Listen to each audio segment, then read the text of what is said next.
Hello and thank you for joining me. Just a very quick little live stream.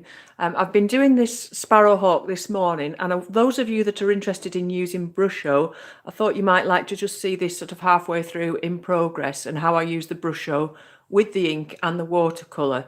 So basically the initial drawing of the bird itself was done using acrylic ink, using a dip pen. I allowed that to dry, and then I've put some watercolour just on the background.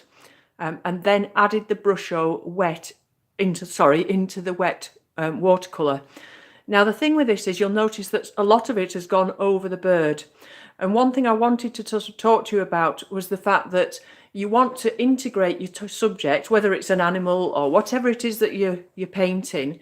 You don't want the background and the subject to be, not linked in a way. So I just allow one or two of bits of colour to go over the animal itself before I come back later, once it's dry, to paint the animal. Once I paint the animal itself, the bird, that's going to pop out more from the painting, because obviously there'll be a lot more detail in the bird than there is in the background colours. So really that's what I wanted to talk to you about, but don't overdo it. Just allow a little bit of the colour just to go on to the bird where,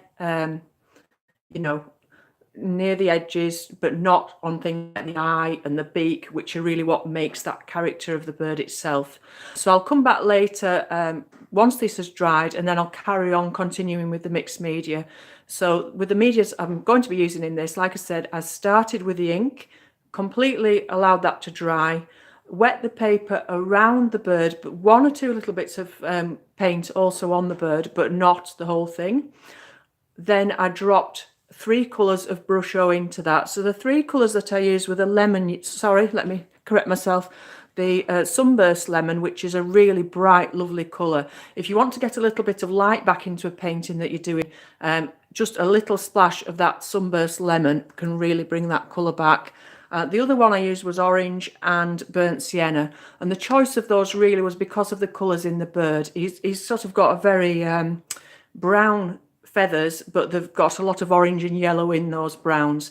So I wanted to get those warm colours in the background so that when I come to paint the bird in those colours, that it's all going to blend well together. So when I come back to paint him, I'm going to paint him in watercolour. So the thing really is now, once it's dry, to get a big brush like this, a nice dry fluffy brush, and dust off any spare Brusho pigments, because otherwise as soon as you start painting again, you're going to be dragging that Brusho around, and that's going to affect the painting in the watercolour later. So I will do that later. Once it's dry, I'll come back with some watercolour, paint the detail of the bird, and then he's going to pop out from that background. But I just thought you might be interested to see how I did the background first. So thank you for joining me on this live stream, and I'll be back again soon with more videos. Bye for now.